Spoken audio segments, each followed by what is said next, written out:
my first cancer diagnosis. Yeah, I was diagnosed with stage 3 cancer, August 23rd. I remember, because I started a brand new job, August 21st. And I was standing in the mirror looking at my breast and getting ready for work. And I noticed what looked like a bruise. And I'm thinking, okay, last weekend I went paddle boarding. So maybe I bruised myself, but that seems kind of weird. So I'm looking at it a little bit more. And no, it was a dent. So I started feeling around.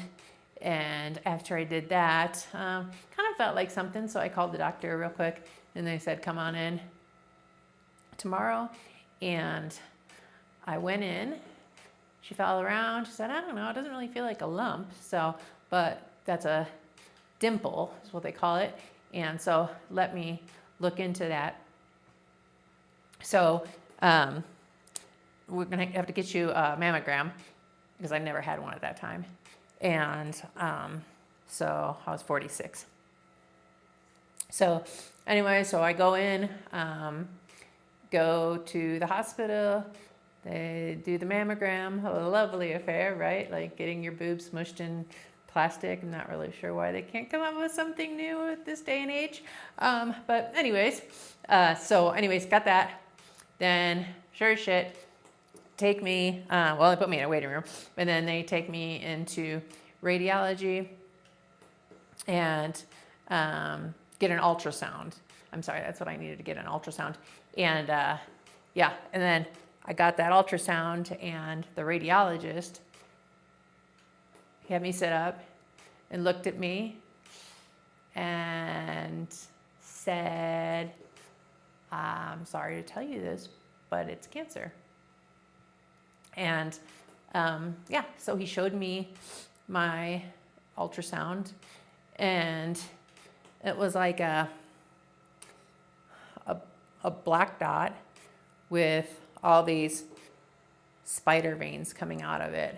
So just as you kind of would imagine when you see a picture of your eye, how they've got that pupil, and then when it's bloodshot, they got all these little veins that are coming out.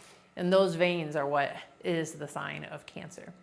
And so, I sat there and found out that I had cancer. That's all he could tell me. He said, typically as a radiologist, you don't give this news. You have to go and get further information, but I can just tell based on how dark it is and the veins in it that you have cancer. So, obviously went to the car and cried and called my husband and called my mom, and then it was a little bit of a waiting game. After that, I started calling. At the time, I didn't have insurance, and so I was using a private doctor, and I had called my private doctor and like, what's happening? This is what the results I got. Why aren't you calling me? What should I do? I need to see an oncologist. And eventually I got hooked up with an oncologist. I think it was maybe a week and a half later. So not a fun waiting game. In the meantime, I had a great friend whose dad is an oncologist in Texas, and I was able to confer with him and at least get some information from that. But so I go in for a biopsy, which was lovely. Sean got to watch that, and apparently it's big, huge needle, which they shoot into you, obviously to remove parts of the tumor. And that hurt. I'm not gonna lie about it. It hurt.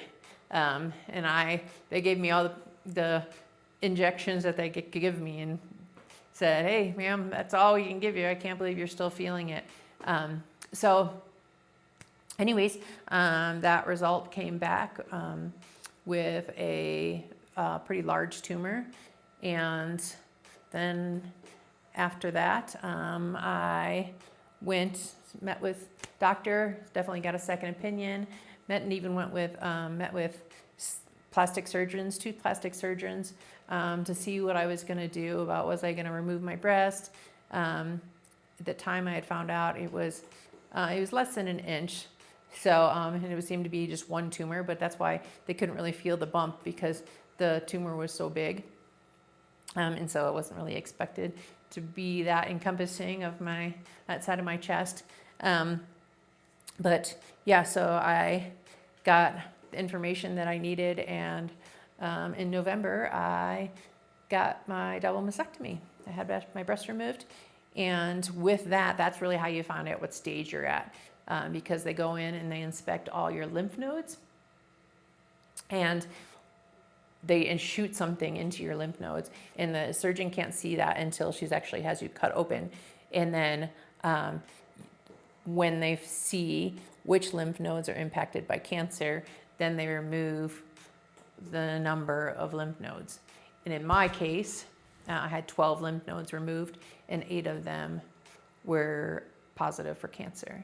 Also, between August and November, I had grown more tumors. So my tumor, the one tumor that they found, had grown, and another tumor had grown on top of it, another tumor kind of in the middle of my breast, and they ended up finding a small tumor in my chest cavity, or what they thought was a small tumor. Well, I could talk about that later. But yeah, so based on that, how aggressively it had grown, the tests that they do to the tumor itself, and then how many lymph nodes they remove, that's how they diagnose you. So you get a stage. In my case, it was stage 3, because when it's in your lymph nodes, it's at stage 3.